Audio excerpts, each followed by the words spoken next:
نحمده ونصلي ونسلم على رسوله الكريم اما بعد فاعوذ بالله من الشيطان الرجيم بسم الله الرحمن الرحيم قال الله تبارك وتعالى في كلامه المجيد واما ما ينفع الناس فيمكث في الارض صدق الله وصدق رسوله النبي الكريم الامين۔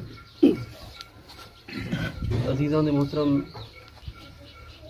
اللہ تعالیٰ نے اس کائنات کو پیدا کیا، کچھ ضوابط، کچھ قوانین ازلی بنا دیے کہ روز اول سے لے کر روز آخر تک ان قوانین میں کوئی تبدیلی نہیں ہے۔ ان میں سے ایک قانون اللہ تعالیٰ نے اس آیت کریمہ میں بیان کیا کہ اما ما ينفع الناس، کہ وہ لوگ، یہ ازلی قانون ہے جو ہمیشہ رہے گا، آج بھی تھا، پہلے بھی تھا اور آنے والے دور میں بھی ہمیشہ یہ رہے گا۔ اللہ نے فرمایا کہ وہ لوگ کہ جو ما ينفع الناس، کہ جو لوگوں کے لیے نفع بخش ثابت ہوتے ہیں، کوئی بھی انسان جو کسی بھی معاشرے کے لیے مفید ثابت ہوتا ہے، کوئی بھی چیز ہے جو مفید ثابت ہوتی ہے، اللہ نے فرمایا فَيَمْكُثُ فِي الْأَرْضِ، تو ہمارا قانون یہ ہے، قانون فطرت یہ ہے کہ اس کا وجود دنیا میں قائم رہ جاتا ہے۔ جو چیزیں بھی آپ دنیا میں دیکھ لیں جو نفع بخش ہیں، جو کسی بھی لحاظ سے خیر بانٹنے والی ہیں، نفع دینے والی ہیں، امت کو، معاشرے کو، کسی بھی چیز کو، تو اللہ تعالیٰ اس کے وجود کو دوام بخشتا ہے، اللہ تعالیٰ اس کے وجود کو ثبات بخشتا ہے۔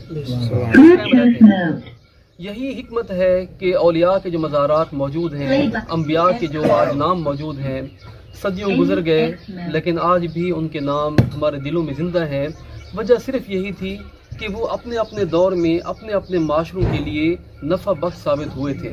اللہ تعالیٰ نے ان کے ناموں کو ہمارے دلوں میں، ہمارے ذہنوں میں زندہ کر کے ہمیشہ کے لیے قائم فرما دیا۔ تو یہ قانون فطرت ہے جو آج قائم ہے۔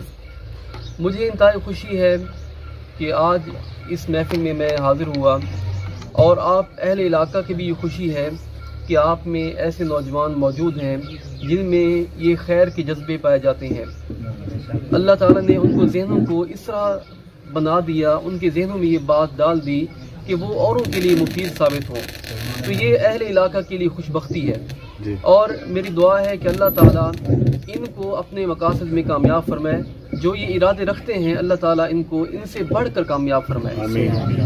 علامہ اقبال نے فرمایا تھا، ہمیشہ آپ یہ بات ذہن میں رکھیں کہ کسی بھی کام کا جو آغاز ہوتا ہے وہ آپ کی سوچ سے ہوتا ہے، آپ کے ارادوں سے ہوتا ہے۔ اگر آپ کے ارادے پختہ ہیں، اگر آپ کی سوچ مضبوط ہے، اگر آپ کی سوچ بلند ہے، تو یقین کریں کہ ہمیشہ آپ کو ترقی اور عروج ملتا جاتا ہے، آپ کو کامیابی ہمیشہ ملتی جاتی ہے۔ علامہ اقبال نے فرمایا تھا کہ تیری خودی میں اگر انقلاب ہو پیدا، تیری خودی میں اگر انقلاب ہو پیدا، عجب نہیں کہ چار سو بدل جائے۔ علامہ اقبال نے فرمایا تھا کہ اگر تیرے اندر انقلاب پیدا ہو جاتا ہے، اگر تیری سوچوں میں انقلاب پیدا ہو جاتا ہے، تیرے جذبے جوان ہو جاتے ہیں، تو آپ نے فرمایا کہ عجب نہیں کہ یہ زمانہ سارے کا سارا تو بدل کر رکھ دے۔ تیرے اندر اتنی قوت پیدا ہو جائے گی کہ تو اپنے ہی انداز سے، اپنے ہی جذبوں سے اس زمانے کو بدل دے گا، اپنی تقدیروں کو بدل دے گا۔ تو میرے دوستو، آج کی محفل جو سجائی گئی ہے یہ انتہائی خیر کے کام کے لیے سجائی گئی۔ جب سرکار دو عالم صلی اللہ علیہ وآلہ وسلم اس دنیا میں تشریف لائے تو مکہ کے اس جگہ میں، اس دور میں آپ جانتے ہیں کہ دو طبقے ایسے تھے جو سب سے زیادہ مظلوم طبقے تھے، اور بھی تھے، انسانیت کی ویسے بھی قدر نہیں تھی، انسانیت کی ویسے بھی احترام نہیں تھا، لیکن دو طبقے ایسے تھے کہ جو انتہائی مظلوم تھے، انتہائی پسماندہ طبقے تھے۔ ان میں سے ایک خواتین کا طبقہ تھا اور دوسرا غلاموں کا طبقہ تھا، کہ غلام بھی ان میں انتہائی مظلوم تھے اس دور میں، اور خواتین بھی انتہائی مظلوم تھیں۔ تو سرکار دو عالم صلی اللہ علیہ وسلم ان دو طبقوں کے لیے، ویسے آپ پوری کائنات کے لیے رحمت بن کر ہے، لیکن آپ نے ان دو طبقوں کو آتے ہی آپ نے حقوق عطا فرمائے۔ عورتوں کو بھی،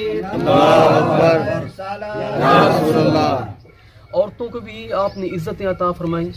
یعنی وہ دور تھا کہ جب زندہ درگور کر دیا جاتا بچوں کو، جب کسی کو بتایا جاتا تیرے گھر میں بیٹی پیدا ہوئی ہے تو وہ شرم کے مارے گھر سے باہر نکلتا ہی نہ کہ میں کیا منہ دکھاؤں گا. یہ وہ دور تھا. تو آپ نے اسی دور میں عورت کو ماں کے روپ میں عزت بخشی, اس کے قدموں میں جنت آپ نے فرما دی. اسی طرح بیٹی کے روپ میں آپ نے شفقت و محبت کے جذبات پیدا کر دیے, تو آپ نے اس طبقے کو عزت دی. دوسرا غلاموں کا طبقہ تھا کہ جس کے ساتھ جانوروں سے بھی بدتر سلوک ہوتا تھا, تو آپ نے اس طبقے کو بھی عزت عطا فرمائی. اور اسی طبقے کی عزت دیکھیں کہ اسی طبقے میں سے حضرت بلال آتے ہیں, اور پھر حضرت ابوبکر صدیق بھی انہی بلال کو سیدنا بلال کہہ کر پکارتے ہیں. تو یہ اس طبقے کی عزت تھی جو آپ نے عطا فرمائی. تو دین اسلام ہمیشہ یہ خیر کا دین بن کر آیا. آپ دنیا میں آج بھی سرچ کریں کہ دنیا میں سب سے زیادہ جو پیسہ دینے والی قوم ہے, سب سے زیادہ جو چیریٹی دینے والی قوم ہے, وہ مسلمان ہیں. مسلمان ایسی قوم ہے, یہ اسلام ایسا مذہب ہے کہ جو پوری دنیا میں سب سے زیادہ چیریٹی دے رہا ہے. اس کے بعد عیسائیت اور باقی آتے ہیں. تو اللہ تعالیٰ نے مسلمانوں میں ہی یہ جذبے پیدا کر دیے, کچھ فرائض بنا کر, کچھ نوافل بنا کر, کہ آپ اپنے پیسے میں سے حق ادا کریں اللہ تعالیٰ کا.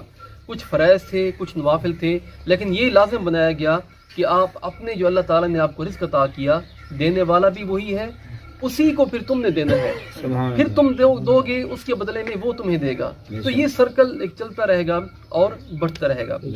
تو بہرحال آج یہ خوشی کی بات ہے کہ ہمارے یہ عزیز مل کر اس علاقے میں ایک تنظیم کی بنیاد رکھ رہے ہیں, جس کا نام انہوں نے پسند کیا, سلیکٹ ہو چکا ہے, ایگل ویلفیئر فاؤنڈیشن کے نام سے. تو اللہ تعالیٰ اس فاؤنڈیشن کو کامیاب کرے, اللہ تعالیٰ اس فاؤنڈیشن سے اس علاقے کو فیضیاب کرے. یہ فاؤنڈیشن نافع ثابت ہو اس علاقے کے جو غریب لوگ ہیں ان کے لیے. تو دوستان محترم, کچھ چیزیں ہوتی ہیں کہ جب بھی کوئی تنظیم بنائی جائے تو کچھ اصول ہوتے ہیں, کچھ قواعد ہوتے ہیں کہ جب ان قواعد پر عمل کیا جائے گا تو وہ تنظیم ہمیشہ کے لیے کامیاب ہوگی. ہر روز ہر قدم اس کا آگے کی طرف ہوگا. لیکن اگر آپ ان قوانین کو, ان اصولوں کو چھوڑ دیں گے تو یقین کریں سال چلے گی, 2 سال چلے گی, کوئی بھی تنظیم ہے, چاہے سیاسی ہے, چاہے فلاحی ہے, چاہے معاشرتی ہے, کوئی بھی آپ کی تنظیم ہے, کاروباری ہے, اگر آپ ان قوانین پر عمل کرتے ہیں تو وہ چلتی رہیں گی, بڑھتی رہیں گی. اگر آپ ان چیزوں پر عمل نہیں کرتے تو آپ دیکھیں گے کہ وہ کچھ عرصے چلتی رہیں گی, لیکن اس کے بعد ان کا وجود ختم ہو جاتا ہے. تو میں, آپ لوگ سب اس تنظیم کے کارکن ہیں, اس تنظیم کے ساتھ کام کرنے والے ہیں, تو کچھ چیزیں ہیں, کچھ پوائنٹس ہیں جو میں آپ کے سامنے بیان کرتا ہوں. انہیں آپ نوٹ کر لیں, ذہنوں میں بٹھا لیں, کیونکہ آج پہلا دن ہے, آج سے ہی اس کا آغاز ہونا ہے, تاکہ آگے آپ چلتے جائیں تو یہ ساری چیزیں, یہ سارے پوائنٹس آپ کے ذہن میں ہوں. اگر ان باتوں پر آپ عمل کرتے جائیں گے تو انشاءاللہ ہر قدم آپ کا ترقی والا ہوگا. تو اس میں سے جو پہلی چیز ہے وہ ہے اللہ کی رضا. ایز اے مسلمان ہونے کے ناطے سے ہماری سب سے زیادہ جو تمنا ہوتی ہے, ہمارا جو مقصود ہوتا ہے, مطلوب ہوتا ہے, وہ خدا کی رضا ہوتی ہے. ہم یہی چاہتے ہیں دنیا میں, ہم چاہے فرائض ادا کریں اپنے, چاہے نوافل کریں, چاہے چھوٹی سے چھوٹی نیکی ہو, چاہے بڑے سے بڑا کام ہو, کوئی بھی کام ہو, ہماری جو مطلوب و مقصود ہے وہ اللہ کی خوشنودی ہے. تو سب سے پہلی چیز یہی ہونی چاہیے کہ ہم جو بھی کام کریں خیر کا, ہم نفل پڑھ رہے ہیں, ہم صدقہ کر رہے ہیں, ہم کسی کی خدمت کر رہے ہیں, ہم چھوٹے سے چھوٹا کام بھی, ایک کاغذ کا ٹکڑا پڑا ہے, ہم اس کو بھی اٹھا کر اللہ کے نام کو اٹھا کر تکریم عزت دے رہے ہیں, تو ہمارے ذہنوں میں کیا ہونا چاہیے کہ اللہ کی رضا اور خوشنودی. اللہ تعالیٰ نے اپنے محبوب کو فرما دیا تھا کہ اے محبوب آپ فرما دیجئے کہ قل ان صلاتی و نسکی و محیای و مماتی للہ رب العالمین. یہ بھی قانون ہے.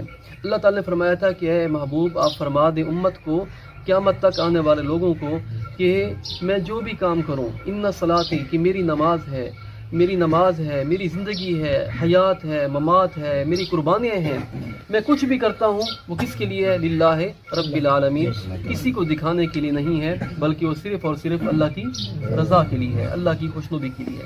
تو یہ وہ بتا رہے ہیں جو اس امت کے شارع ہیں, اس دین کے شارع ہیں, وہ اس امت کو سکھا رہے ہیں کہ آپ جب بھی کوئی خیر کا کام کریں تو آپ کے ذہنوں میں شہرت کی طلب نہ ہو, آپ کے ذہنوں میں ریا نہ ہو, آپ کے ذہنوں میں دکھاوا نہ ہو, تسنن نہ ہو, بلکہ آپ اللہ کی رضا کے لیے سب کام کریں.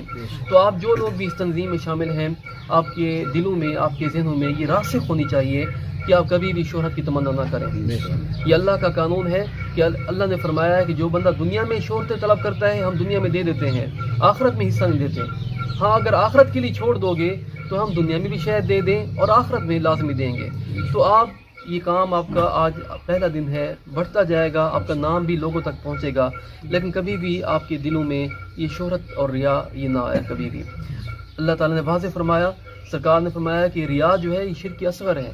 جس طرح ایک بڑا شرک ہے، شرک اکبر ہے کہ آپ اللہ کے ساتھ کسی کو شریک ٹھہراتے ہیں، اسی طرح آپ نے فرمایا جب تم کسی کے دکھاوے کے لیے کوئی کام کرتے ہو تو وہ شرک اصغر ہے کہ وہ کام کرنا اللہ کے لیے تھا، لیکن آپ نے وہ کام کس کے لیے کیا؟ مخلوق کے لیے کیا، کسی کو دکھانے کے لیے کیا. تو آپ نے اس بات سے روکا.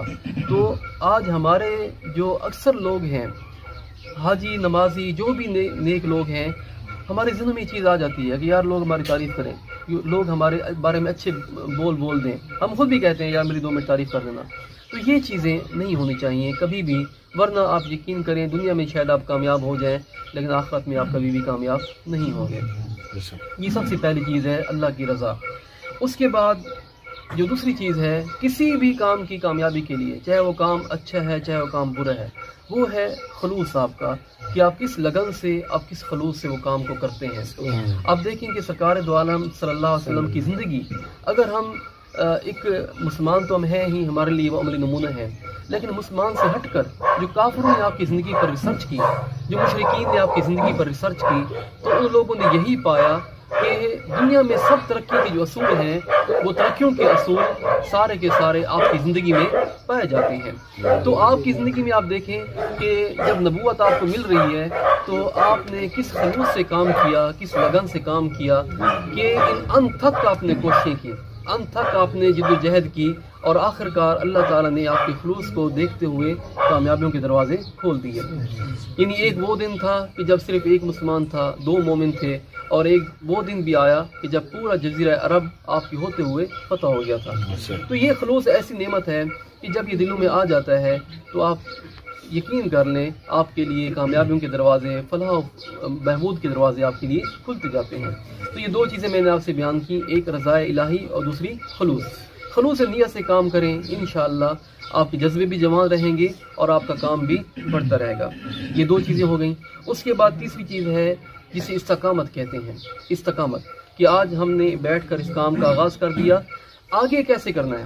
کیا یہ آج کا دن، کل کا دن، ہفتہ، مہینہ، 6 مہینے ہمارے جذبے رہیں گے یا ہمارے جذبے ہمیشہ کے لیے ایسے رہیں گے؟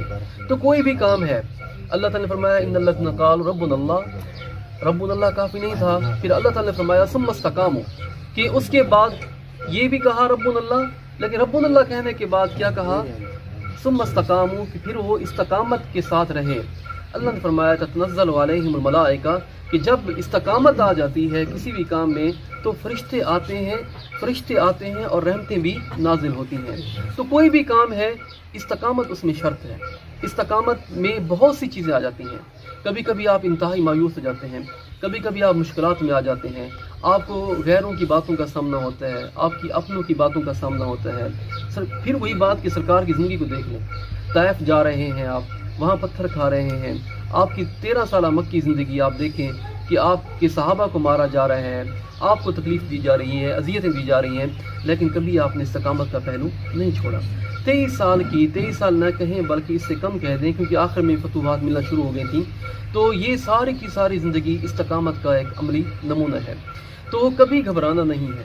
جو بھی مشکل ہے، جو بھی پریشانی ہے، آپ نے اپنے عزائم کے ساتھ، آپ نے اپنے جذبے جوان کر کے چلتے رہنا ہے. کامیابی شاید نہ ملے آپ کو، 6 مہینے تک ہو سکتا ہے آپ کو پیسہ نہ ملے، 6 مہینے تک ہو سکتا ہے آپ کو کوئی بھی کسی طرف سے کوئی کامیابی نظر نہ آئے، لیکن آپ جب استقامت میں رہیں گے، وہ استقامت 6 مہینے کی ہو سکتی ہے، وہ استقامت سال کی بھی ہو سکتی ہے، وہ استقامت 2 سالوں پر بھی ہو سکتی ہے، وہ استقامت 5 سال تک بھی ہو سکتی ہے. جب آپ گھبرا کر بیٹھ جائیں گے تو آپ سمجھ لیں آپ ختم ہو چکے. لیکن استقامت کا یہ سفر جتنا لمبا ہوگا، ترقیوں کا سفر بھی اتنا لمبا ہوگا. تو کبھی بھی آپ نے اس کام میں گھبرانا نہیں ہے. آپ کو کامیابی نظر آئے یا نہ آئے، آپ نے ہمتوں کے ساتھ اس کام کو آگے بڑھاتا رہنا ہے. تو اس کے بعد چوتھی چیز ہے احساس ذمہ داری، کہ جس بندے کو جو عہدہ دیا گیا وہ بندہ اس عہدے کو اپنے اوپر یہ نہ سمجھے کہ میں ایک اہم سٹیٹس میں آ گیا ہوں، معاشرے میں عزت میں آ گیا ہوں، اور عزت کو سمجھتے ہوئے اپنے کاموں کو چھوڑ دیں۔ جس طرح خلفائے راشدین کا معمول تھا، خلفائے راشدین کی زندگیوں کو آپ پڑھیں، خلفائے راشدین کے بعد جو خلیفہ خامس سے حضرت عمر بن عبدالعزیز کی زندگی کو آپ پڑھیں، آپ کو انتہائی عجیب سی باتیں ملیں گی کہ بنتے وہ 24 لاکھ مربع میل کے خلیفہ ہیں، جو 24 لاکھ مربع میل کے وہ خلیفۃ المومنین بنتے ہیں، لیکن اس کے باوجود آپ کی احساس ذمہ داری دیکھیں کہ آپ کیا کہہ رہے ہیں کہ اگر فرات کے کنارے کوئی کتا بھی مر جاتا ہے تو آپ نے فرمایا کہ عمر قیامت کے دن اس کا ذمہ دار ہوگا۔ اب یہ مثال بڑی عجیب سی ہے، اس کو سوچیں، اگر کنارہ فرات کا ہے، پانی ہے، ظاہری بات ہے، اور کتا پانی کے پاس ہی مر رہا ہے، فاصلہ بھی نہیں ہے، لیکن آپ نے فرمایا کہ کتا اگرچہ پانی نہیں پی سکا، نہر بھی ساتھ تھی، اس کے باوجود اس کو پانی تک پہنچانا یہ خلیفہ کی ذمہ داری تھی۔ آپ کہتے ہیں کہ اگر کوئی ایک گھوڑا سفر کرتا ہے اور راستہ ٹھیک نہیں ہے، اس گھوڑے کو دھکا لگتا ہے، گھوڑا گرتا ہے، تکلیف ہوتی ہے، قیامت کے دن عمر سے وہ بھی پوچھا جائے گا۔ حضرت عمر کا بڑا ایک پیارا سا واقعہ ہے، آپ حضرت ابوبکر صدیق کی خلافت کے بعد آپ جب گشت کیا کرتے تھے تو آپ دوسرے دن، آپ 2 یا 3 دن کے بعد آپ ایک بڑھیا کی جھونپڑی میں پہنچے۔ جو ہی آپ جھونپڑی میں پہنچے تو بڑھیا بڑی غصے ہوئی، کہاں تھے تم، کہاں گئے تھے تم، 2 دن نہیں ہے، 3 دن نہیں ہے۔ تو آپ بڑے حیران ہوئے کہ میں تو یہاں پہلے دن آیا تو یہ مجھے اتنا ناراض کیوں ہو رہی ہے۔ تو آپ نے پھر جو بڑھیا بیٹھی تھی اکیلی جھونپڑی میں، آپ نے اسے پانی پلایا، خدمت کی، تو پھر اس نے بتایا کہ آپ نے بتایا اسے کہ میں تو آج پہلی مرتبہ آ رہا ہوں۔ تو اس نے کہا کہ وہ شخص کون تھا جو 2 سال سے میرے پاس آ رہا تھا، میری جھونپڑی کی آ کر صفائی بھی کرتا تھا، مجھے پانی بھی پلاتا تھا، مجھے کھانا بھی کھلاتا تھا۔ تو پھر معلوم ہوا کہ وہ کون تھے، وہ حضرت ابوبکر صدیق تھے۔ تو حضرت عمر کی آنکھوں میں آنسو آ گئے، آپ فرمانے لگے کہ اے ابوبکر کہ تو نے میرے کندھوں پر کیسا بوجھ ڈال دیا۔ تو یہ ذمہ داریاں بوجھ ہوتی ہیں، اگر آپ ان کو بوجھ سمجھ کر احساس ذمہ داری کے ساتھ، ہر بندہ چھوٹے عہدے پر ہے، بڑا عہدہ چھوٹا عہدہ، یہ کام کے لیے کچھ بھی نہیں ہوتا۔ آپ کو جو بھی کام دیا گیا، آپ چپڑاسی ہیں، آپ جھاڑو دے رہے ہیں، آپ کوئی بھی کام کر رہے ہیں، چھوٹے سے چھوٹا کام بھی ہے، اگر آپ احساس ذمہ داری کے ساتھ کرتے ہیں تو آپ کی ساری تنظیم اچھی چلتی ہے۔ کوئی بھی بندہ اپنے کام کو چھوڑ دے گا، اگر یہ احساس ذمہ داری والا جو ایک جذبہ ہے ختم ہو جائے گی، صفت ختم ہو جائے گی، تو اس کے بعد آپ سمجھ لیں کہ کامیابی نہیں ہو سکتی، رک جائے گی۔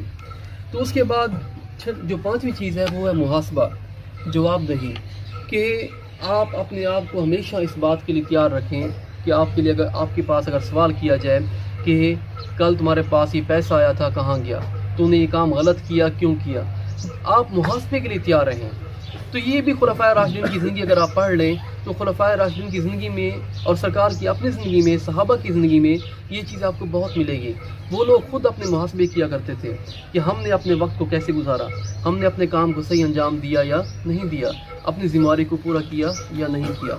تو جو بھی آپ کے عہدیدار ہیں، جو بھی آپ کے کارکن ہیں، یہ چیز ذہن میں رکھنی چاہیے کہ آپ محاسبے کے لیے ہمیشہ تیار رہیں، آپ جواب دہی کے لیے ہمیشہ تیار رہیں۔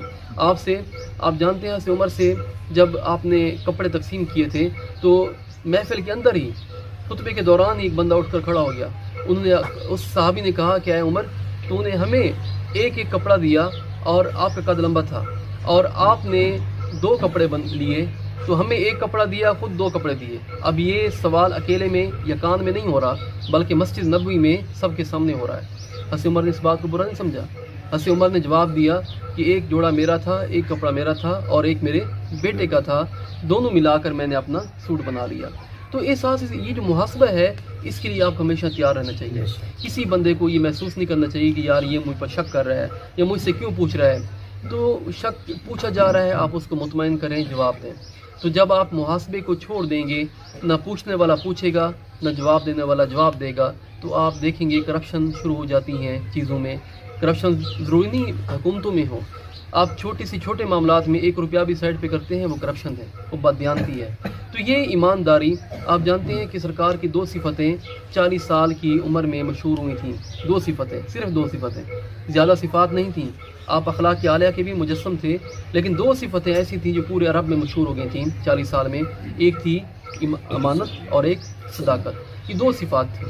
اب اللہ تعالیٰ نے 40 سال میں اگر سرکار کے لیے یہ 2 صفات پورے عرب میں مشہور کرائیں تو اس سے مراد ہے کہ ان 2 صفات میں کچھ بات تھی۔ تو یہ امانت، جو ایمانداری ہے، یہ ہمیشہ ایک اہم چیز ہوتی ہے کہ آپ جب بھی کسی عہدے پر فائز ہیں، آپ جب بھی کسی معاشرے کا حصہ ہیں، تو آپ کے پاس 1 روپیہ بھی ہے، آپ کے پاس خزانہ بھی ہے، آپ کے پاس جتنا خزانہ بھی آتا ہے اس میں سے ذرہ برابر بھی سائڈ پر نہ ہو، آسے پاسے نہ ہو۔ تو یہ ایک اہم صفت ہے جس کے لیے آپ کو ہمیشہ تیار آنا چاہیے۔ اس کے بعد چھٹی چیز ہے آپ کا باہمی احترام۔ آپ جتنی لوگ آج کام کرتے ہو، آج آپ 5 لوگ ہو، 10 لوگ ہو، جو بھی ہو، آپ عمر کے لحاظ سے تھوڑا فرق ہوگا، آگے پیچھے ہوگے، تو آپ جب تک ایک دوسرے کو عزت دو گے، آپ جب تک ایک دوسرے کو احترام دو گے، آپ کامیاب رہو گے۔ جب آپ نے ایک دوسرے کو احترام دینا چھوڑ دیا تو آپ یقین کریں کہ کوئی بندہ آپ کے ہاتھ نہیں آئے گا۔ عزتوں سے عزتیں ملتی ہیں، عزت دیتے ہیں دوسرا بھی آپ کو عزت دیتا ہے۔ اب دیکھیں کہ سرکار دو عالم صلی اللہ علیہ وسلم جو ہے سید الانبیاء ہیں، یعنی کائنات میں ان کے مقابلہ سوچا ہی نہیں جا سکتا کہ ان کے مد مقابل یا ان کے ہم پلہ کوئی بندہ ہو صحابہ کی۔ لیکن جب صحابہ آپ کے ساتھ بیٹھتے تو آپ کیسے ان کے ساتھ محبت کے ساتھ بیٹھتے ہیں، اکٹھے ہی بیٹھے ہیں، کوئی فرق نہیں ہے۔ آپ نے اپنے ہی صحابہ کو، جن میں غلام بھی ہیں، جن میں حبشی بھی ہیں، جن میں غریب سے غریب لوگ بھی ہیں، آپ نے اپنے ہی لوگوں کو عزت دی۔ اگر آپ چاہتے آپ انہیں صحابی، آپ جانتے ہیں صاحب کا نام ہے دوست، ساتھی، اگر آپ چاہتے آپ انہیں ساتھی نہ کہتے، آپ انہیں غلام کہہ دیتے۔ تھے بھی غلام آپ کے، خادم تھے سارے، آپ پر جو جان قربان کرنے والے تھے۔ اگر آپ چاہتے تو صحابہ کا نام مشہور نہ ہوتا کہ یہ صحابی ہے، بلکہ کہا جاتا حضور کا خادم ہے، یہ حضور کا جان نثار ہے۔ لیکن آپ نے ان کو اپنا دوست بنایا، آپ نے ان کو اپنا ساتھی بنایا، اور اسی نام سے آپ نے ان کو مشہور کرایا۔ تو یہ عزت دینے والی بات جو ہے، یہ آپ سرکار کی اپنی زندگی میں بھی دیکھیں گے اور صحابہ کی زندگی میں بھی دیکھیں گے کہ ان لوگوں نے ایک دوسرے کو عزتیں دی، ایک دوسرے کا خیال رکھا، ایک دوسرے کا احترام رکھا۔ جب آپ اس چیز کو چھوڑ دیں گے تو ایک عام سا عام بندہ بھی ہے، وہ ہفتہ آپ کے ساتھ چلے گا، مہینہ آپ کے ساتھ چلے گا، آخر بے دل ہو کر چھوڑ دے گا۔ لیکن جب آپ عزت دیتے ہیں، ایک چھوٹے سے بندے کو بھی آپ عزت دیتے ہیں، تو وہ یقین کریں، آپ اسے پیسہ دیں نہ دیں، آپ اسے اور خدمت کریں نہ کریں، صرف عزت دینے سے ہی وہ بندہ پوری زندگی آپ کے ساتھ چلتا رہے گا۔ یہ جو صحابہ جان نثاری پر آئے تھے، جان قربان کرنے پر آئے تھے، یہ کیا تھا؟ یہی تھا کہ سرکار کی شفقتیں بہت تھیں، سرکار کی رحمتیں بہت تھیں، اتنا پیار، اتنا شفقت کہ صحابہ مجبور ہو گئے تھے، کہیں اٹھتے ہی نہیں تھے۔ ہنستے آپ ان کا واقعہ پڑھ لیں، ہنستے زید بن حارثہ کا، چھوٹے بچے تھے آپ کے ساتھ آئے تھے۔ جب مکہ سے مدینہ آئے تو غلام تھے، ان کے والدین سرکار کے پاس آئے کہ حضور یہ ہمارا بیٹا ہے تو ہم چاہتے ہیں ہم اسے واپس لے جائیں۔ آپ نے فرمایا ٹھیک ہے، اگر یہ چاہتا ہے تو آپ اسے لے جاؤ۔ تو انہوں نے اپنے بیٹے سے کہا، ایک بندہ نہیں تھا، خاندان کے لوگ تھے، انہوں نے اس سے بچے سے کہا کہ آپ ہمارے ساتھ چلیں واپس اپنے گھر میں۔ لیکن سرکار کی محبت، سرکار کی شفقت دل میں ایسی بیٹھی تھی، اس بچے نے کہا کہ اب یہ در نہیں چھوڑتا، اب رہنا ہے تو ہمیشہ یہی رہنا ہے۔ تو وہ ایک پیار تھا، شفقت تھی کہ جو وہ لوگ جان قربان کرنے پر آ گئے تھے، ہمیشہ آپ کے ساتھ قدم بقدم آپ کے ساتھ رہیں۔ تو یہ صفت آپ میں ہمیشہ رہنی چاہیے، آپ ایک دوسرے کو عزتیں دیں۔ آپ کے ساتھ آپ کا بڑا آتا ہے علاقے والا، سرکار کی بارگاہ میں کفار بھی ہے، آپ نے کفار کے لیے بھی اپنی چادریں بچھائیں۔ تو علاقے کے سردار ہیں، علاقے کے بڑے ہیں، چاہے چھوٹے ہیں، کوئی بھی ہیں، آپ ان کو ان کے منصب کے مطابق آپ احترام دیں، عزتیں دیں۔ تو یہ باتیں وہ ہیں جو آپ ان کو ذہنوں میں بٹھاتے جائیں۔ تو 7واں پوائنٹ جو ہے وہ ہے اخلاق حسنہ۔ جو پہلی چیزیں میں نے بیان کی، باہمی احترام، یہ بھی اسی میں آ جاتا ہے، اخلاق حسنہ میں ہی۔ تو اخلاق حسنہ سرکار کے بارے میں اللہ تعالیٰ نے فرمایا کہ وَلَوْ كُنْتَ فَظًّا غَلِيظَ الْقَلْبِ لَانفَضُّوا مِنْ حَوْلِكَ، کہ محبوب اگر آپ سخت زبان والے ہوتے نا، اگر آپ سخت روئی سے بات کرتے، اپنے صحابہ سے سخت تیز کلام کرتے، لَانفَضُّوا مِنْ حَوْلِكَ، تو یہ لوگ آپ کے پاس سے چلے جاتے، تھک جاتے۔ لیکن آپ میں اخلاق عالیہ اتنا تھا کہ ایک بندہ آتا ہے آپ کی گردن کے پاس کپڑا رکھ کر آپ کی گردن کو دباتا ہے، کچھ لینا دینا بھی نہیں ہے، کیا کر رہا ہے؟ قرضہ دے مجھے، وہ قرضہ دینا ہے، لینا ہے، ویسے مانگ لو، تم گردن دبا کر قرضہ مانگ رہا ہے، تو آپ سرکار ناراض نہیں ہو رہے، آپ کہہ رہے ہیں کسی کچھ نہ کہیں، جو مانگتا ہے دے دیں۔ یعنی یہ اخلاق عالیہ تھا۔ تو یہی اخلاق عالیہ، آپ کا اچھا بولنا، آپ کا خوبصورت بولنا، سخت نہ بولنا، باتوں کو برداشت کرنا، یہ چیزیں ہمیشہ لوگوں کو آپ کے قریب کریں گی۔ اگر آپ کے اخلاق میں کچھ سختیاں ہیں تو لوگ آپ کے پاس نہیں آئیں گے۔ ایک مرتبہ محفل میں بیٹھیں گے، 2 مرتبہ بیٹھیں گے، اس کے بعد چلے جائیں گے۔ سرکار کی محفل ایسی محفل ہوتی تھی کہ دن رات صحابہ چاہتے کہ آپ بیٹھے رہتے، آپ باتیں کریں، ہم بیٹھے رہیں۔ گھروں کو بھول گئے تھے، علاقوں کو بھول گئے تھے، مال و دولت کو بھول گئے تھے، سرکار کی بارگاہ چاہیے، بس آپ کی باتیں چاہیے۔ تو یہ اخلاق ہے جو لوگوں کو آپ کے قریب کر دے گا۔ تو اس کے بعد جو 8ویں چیز ہے وہ ہے اعتماد، کہ آپ ایک دوسرے پر اعتماد کریں۔ جب آپ 2 ساتھی 3 ساتھی، آپ دوست بھی ہیں، آپ تنظیم میں بھی آتے ہیں، یہ بھی ہر ایک جو بھی چیز ہے اس کا ایک بنیادی اصول ہے۔ آپ کاروبار کرتے ہیں، آپ تنظیم سازی کرتے ہیں، آپ کچھ بھی کرتے ہیں، آپ کو اعتماد کرنا پڑتا ہے۔ جب آپ ہمیشہ شک کی نگاہ رکھیں گے تو یقین کریں، ایک بار شک کریں گے، 2 بار کریں گے، تیسری بار کریں گے، چوتھی بار وہ بندہ آپ سے دور ہو جائے گا۔ تو شکوک لوگوں کو برداشت نہیں ہوتے، آپ کو اعتماد کرنا پڑتا ہے۔ اور قرآن کریم کا حکم بھی یہی ہے، اللہ تعالیٰ نے واضح مومنین کو فرما دیا ہے کہ آپ اجتناب کریں گمان کرنے سے، شکوک کرنے سے۔ تو شک ایسی چیز ہے جو آپ کو گناہ میں بھی ڈال دیتی ہے۔ تو آپ جب ساتھ مل کے چلتے ہیں، 5 ساتھی ہیں، 10 ہیں، تو آپ کو ایک دوسرے پر اعتماد کرنا چاہیے۔ ہاں، جب آپ کو واضح ثبوت مل جاتے ہیں کسی چیز کے، تب آپ کھل کر بات کر لیں، لیکن جب تک آپ کو واضح ثبوت کسی بات کا نہیں ملتا تو خام خواب آئے روز ایک دوسرے کی پگڑی نہ اچھالیں، ایک دوسرے کی عزت خراب نہ کریں، شکوک و شبہات نہ پیدا کریں۔ تو یہ وہ صفت ہے کہ جو آپ کو کامیاب کرے گی کہ آپ جتنی بھی ساتھی ہیں ایک دوسرے پر اعتماد کر کے آپ چلتے رہیں۔ تو اس کے بعد جو 9ویں چیز ہے وہ ہے نظم و ضبط۔ تنظیم بنا لی آپ نے 3 4 8 عہدے رکھ لیے، لیکن اس کے بعد ایک ایک چیز کو منظم کریں، ایک ایک چیز کو نظم و ضبط کے ساتھ آپ لے کریں۔ یہ ساری چیزیں جس طرح میں نے پہلے کہا کہ آپ سیرت کو پڑھ لینا، سیرت سے، اس کے بعد خلفائے راشدین کے دور سے آپ کو ایسی پیاری پیاری مثالیں ملیں گی، آپ حیران ہو جاتے ہیں۔ عرب کا معاشرہ وہ معاشرہ تھا، آپ جانتے ہیں، دور جاہلیت کہا جاتا تھا اسے، دور جاہلیت کہا جاتا تھا۔ انتہائی غیر مہذب وہ قوم تھی، کوئی تہذیب نہیں تھی۔ اس غیر مہذب قوم کو، اس جاہل قوم کو ایک آقا نے آ کر اتنا بدل دیا کہ اس قوم نے کیسر و کسریٰ کے ساتھ جنگیں کی، اس قوم نے پورے عرب کو فتح کیا، اس قوم نے عرب سے باہر نکل کر افریقہ کو فتح کیا، وہ قوم یورپ تک پہنچی۔ یہ کیا تھا؟ یہ ایک بندے کی تربیت تھی، یہ ایک بندے کا نظم و ضبط تھا۔ آپ خود جب میدان میں پہنچتے ہیں، میدان جہاد میں، تو سرکار کے بارے میں آتا ہے، میں نے پہلے بتایا کہ بہت شفقت تھی، بہت پیار تھا اپنے ساتھیوں سے، لیکن جب میدان جنگ میں جاتے تو نظم و ضبط کو ٹھیک کرنے کے لیے آپ کیا کرتے؟ صفیں آپ جب ٹھیک کرتے تو آپ صفوں کو تلواروں کے ساتھ ٹھیک کرتے، کہ آپ صف میں کھڑے ہیں، آپ تلوار لے کر چلتے کہ جس کا سینہ آگے ہے، جو صف سے آگے پیچھے نکلا ہوا ہے، اسے تلوار کی نوک لگ جائے۔ تو لوگ ظاہری بات ہے جو صحابہ تھے وہ اپنے صفیں بالکل ٹھیک کرتے۔ تو کہتے ہیں کہ جب یہ کسریٰ کو فتح کرنے کے لیے نکلے تو سامنے دریا تھا، تو دریا میں بڑی طغیانی تھی، بڑا تیز دریا تھا گرمیوں میں۔ تو جب کیسر کے محل سامنے تھے کسریٰ کے، تو یہ دریا سامنے تھا، تو مسلمانوں نے فوجیں دریا میں ڈالیں۔ تو کہتے ہیں کہ نظم و ضبط کا انداز ایسا تھا، عمرو بن عاص تھے، تو تیز دریا میں جب گھوڑے اترے، اس تیز دریا میں بھی صفیں خراب نہیں ہوئی، دریاؤں میں بھی ان کی صفیں قائم رہیں۔ تو یہ نظم و ضبط تھا، یہ تنظیم تھی کہ ایک ایک چیز کو منظم کریں۔ آپ نے تنظیم کو کیسے چلانا ہے، آپ کے ٹارگٹس کیا ہیں، آپ نے پیسہ کہاں سے لینا ہے، پیسہ لگانا کہاں ہے، یہ ساری چیزیں آپ کی ایک نظم و ضبط کے تحت ہوں کہ جب بھی آپ آئندہ میٹنگ کریں آپ ایک ایک چیز کو کلیئر بتا سکیں اور ہر ایک بندے کے ذہن میں یہ چیزیں ساری کلیئر ہوں۔ تو جو چیزیں جتنا منظم ہوتی ہیں وہ اتنا کامیاب ہوتی ہیں، ان میں اتنا حسن ہوتا ہے، خوبصورتی ہوتی ہے۔ تو یہ 9ویں صفت ہے۔ اس کے بعد 10ویں چیز ہے توکل، کہ آپ نے سب چیزیں کر لیں، آپ نے محنتیں کیں، آپ نے کوششیں کیں، آپ در در پہ جاتے رہے، تو کامیابی ملتی ہے یا نہیں ملتی، سب سے بڑی چیز ہے آپ کامیابی کا یقین رکھیں۔ اب سرکار کے 13 سال مکی زندگی انتہائی مشکل زندگی تھی، انتہائی مشکل زندگی تھی۔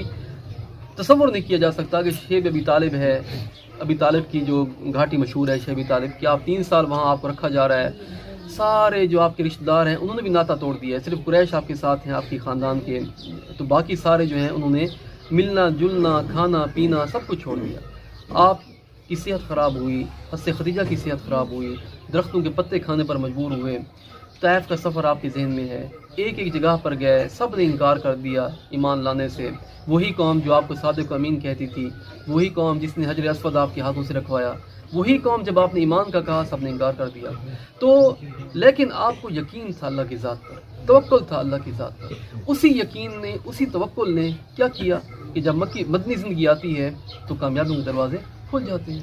اب آپ دیکھیں 313 جا رہے ہیں 1000 کے مقابلے میں لڑنے کے لیے، اور 313 بھی ایسے ہیں کہ ان میں سے کسی کے پاس تلواریں نہیں ہیں، کسی کے پاس گھوڑے نہیں ہیں، خالی ہاتھ جا رہے ہیں چھڑی لے کر۔ اب چھڑی لے کر تلوار کا مقابلہ کیا ہوتا ہے؟ لیکن جب جا رہے ہیں یقین ہے، توکل ہے اللہ کی ذات پر، تو اس توکل نے کیا کیا؟ فتوحات عطا کی۔ اس توکل نے کیا کیا؟ جب اللہ تعالیٰ فرماتا ہے کہ میں انسان کے گمان کے مطابق ہوتا ہوں، انسان اگر مجھ سے اچھا گمان کرتا ہے تو میں اچھا ہوں اس کے ساتھ، میں انسان گمان کرتا ہے اللہ تعالیٰ مجھے نعمتیں دے گا تو میں دیتا ہوں۔ جب انسان اپنے ذہن میں گمان کر لیتا ہے کہ اللہ تعالیٰ مجھے کچھ نہیں دے گا، اللہ تعالیٰ مجھے ترقی نہیں دے گا، اللہ مجھے پیسہ نہیں دے گا، اللہ مجھے عزت نہیں دے گا، تو اللہ تعالیٰ فرماتا ہے کہ میں اسی طرح ہی اس کے ساتھ سلوک کرتا ہوں۔ تو آپ اللہ کے ساتھ اچھا گمان کا لفظ میں نہیں کہتا، یقین کہتا ہوں کہ آپ اللہ پر یقین رکھیں، آپ یقین رکھیں کہ ہم نے کامیاب ہو جانا ہے، آج نہیں تو کل کامیاب ہو جانا ہے۔ تو یہ اللہ کی ذات پر جو توکل ہے، یہ ایک نہ ایک دن آپ کو نکال لے جاتا ہے، آپ ایک نہ ایک دن آگے بڑھ جاتے ہیں، ترقی کر جاتے ہیں۔ قرآن مجید میں واضح یہ فرمایا گیا وَمَن يَتَوَكَّلْ عَلَى اللَّهِ فَهُوَ حَسْبُهُ۔ سرکار نے فرمایا کہ لَوْ أَخَذَ النَّاسُ كُلُّهُمْ بِهَذِهِ الْآيَةِ لَكَفَتْهُمْ۔ آپ نے فرمایا کہ اگر ساری دنیا کے لوگ صرف اسی ایک آیت کو لے لیں وَمَن يَتَوَكَّلْ عَلَى اللَّهِ، آپ میں لَكَفَتْهُمْ، یہی آیات ہی انہیں کافی ہو جائے۔ اسی آیت پر اگر یقین آ جائے کہ اللہ پر توکل کر لیا تو اللہ ہمارے لیے کافی ہے، تو اللہ واقعی ہی ان کے لیے کافی ہو جاتا ہے۔ تو یہ توکل کی صفت ہے جو ہونی چاہیے۔ اللہ تعالیٰ نے ایک اور جگہ پر ارشاد فرمایا فَإِذَا عَزَمْتَ فَتَوَكَّلْ عَلَى اللَّهِ، کہ جب نیتیں باندھ لو اس کے بعد اللہ پر چھوڑ دو، جب پکے ارادے مضبوط ارادے کر لو تو پھر پیچھے مڑ کر نہ دیکھو کہ کیا ہو رہا ہے۔ طارق بن زیاد نے کیا کیا تھا؟ اس نے کیا کیا تھا کہ سمندر کے ساتھ جا کر کشتیاں جلا دی تھیں۔ کشتیوں کو جلانے کا مقصد کیا تھا کہ واپسی کے راستے ختم ہو جائیں، یا شہادت یا فتح۔ اس کے بعد آپ دیکھتے ہیں یہی عزائم ہے۔ یوسف بن تاشفین کے بارے میں آتا ہے کہ یوسف بن تاشفین نے جہاد کے لیے نکلنا تھا، راستہ سمندری تھا، تو سمندر میں جب یہ بحری بیڑے پر سوار ہوئے تو سمندر میں طوفان آ گیا، تو آپ کے ساتھی نے مشورہ دیا کہ آج روانہ نہیں ہوتے، طوفان تھم جائے اس کے بعد نکلیں گے۔ تو یوسف بن تاشفین نے فرمایا کہ یہ ہماری استقبال کے لیے آیا ہے، ہم نے ارادے کر لیے ہیں تو ہم کبھی رکیں گے نہیں، آج ہی نکلیں گے۔ تو یہ عزم جو آپ کر لیتے ہیں اس کے بعد اللہ کی ذات پر آپ چھوڑ دیں، اس کے بعد محنتیں کریں، اللہ تعالیٰ آپ کو عطا فرمائے گا۔ تو اس کے بعد 11ویں چیز ہے کہ آپ میں ایک جذبہ بھی ہونا چاہیے۔ جو بندہ سوچتا ہے کہ میں 100 کماؤں گا، وہ یا 100 کماتا ہے یا 80 کماتا ہے۔ جو بندہ سوچتا ہے میں 500 کماؤں گا، وہ یا 500 کما لیتا ہے یا 300 کماتا ہے۔ جو بندہ سوچتا ہے میں نے لاکھ کمانا ہے، وہ یا لاکھ پر پہنچ جاتا ہے یا 80,000 تک 70 تک پہنچ جاتا ہے۔ جو کروڑوں کی خواہش رکھتا ہے وہ کروڑوں کے قریب تک پہنچ جاتا ہے۔ اسی طرح باقی چیزیں ہیں۔ آپ تعلیم کر رہے ہیں، اگر آپ کا ٹارگٹ مثلاً اگر آپ کی 1100 میں سے ٹارگٹ ہے کہ میں نے 1050 لینا ہے، 1050 نہ صحیح 1048 آپ کے آ جائیں گے۔ یہی عزتوں کے معاملے ہوتے ہیں، یہی جابس کے معاملات ہوتے ہیں، تو رزلٹ یہ ہوتا ہے۔